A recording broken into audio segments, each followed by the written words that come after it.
The morning air in Ranchi was always quiet. Not the kind of quiet that felt empty, but the kind that felt patient, as if the world itself was waiting.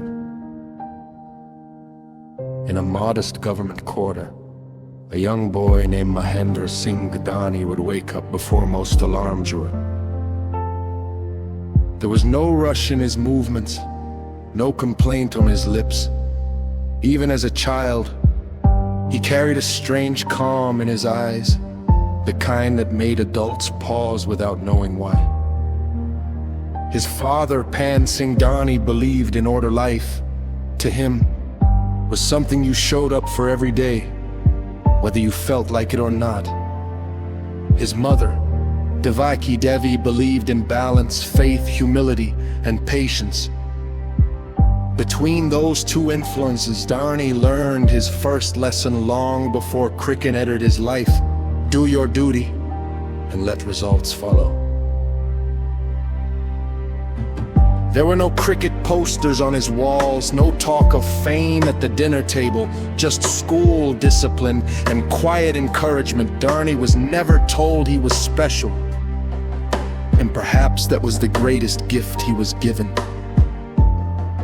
On dusty school grounds, while others fought for attention, Dhoni stood in front of a football goalpost. As a goalkeeper, he learned how to wait, how not to panic, how to trust instinct over impulse. Balls came fast, sometimes cruelly, but he didn't flinch. He observed, he timed his dive, he failed, he tried again.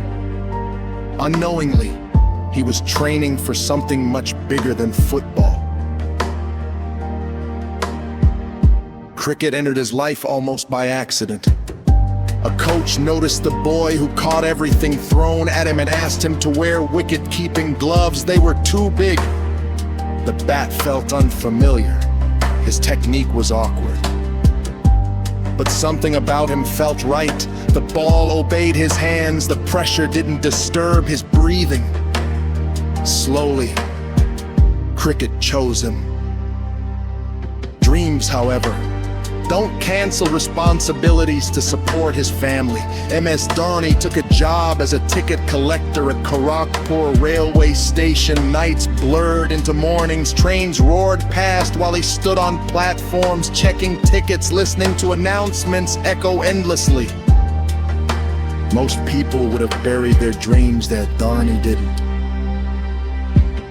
He carried his gloves in his bag, practiced when he could, slept when he had to, and waited. Waiting for him was never weakness, it was preparation.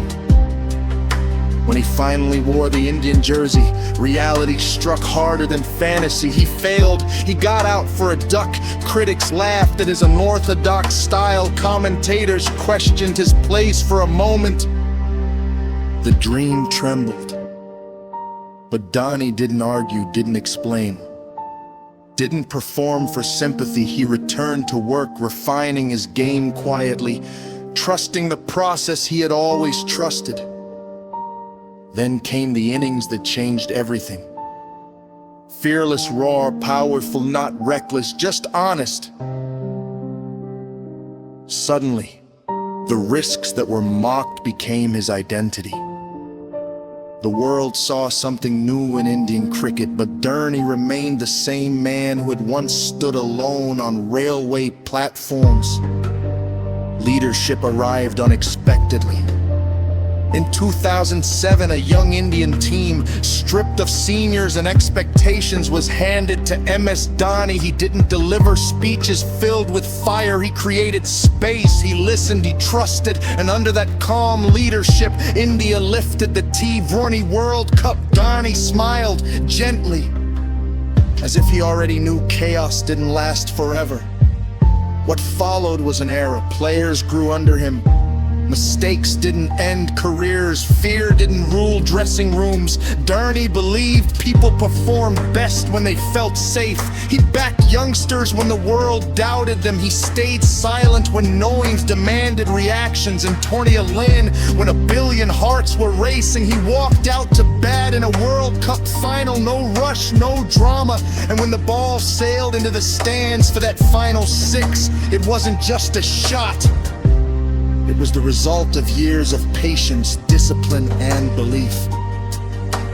Fame followed, but it never entered his home. His family remained his anchor. His parents stayed simple. His wife, Sakshi, brought laughter and grounding, reminding him that beyond stadium lights, life was still ordinary and beautiful. But time spares no one. Form dipped, questions grew louder. Captaincy was taken away. The same crowd that once trusted him now doubted him. Dhoni absorbed it all without bitterness.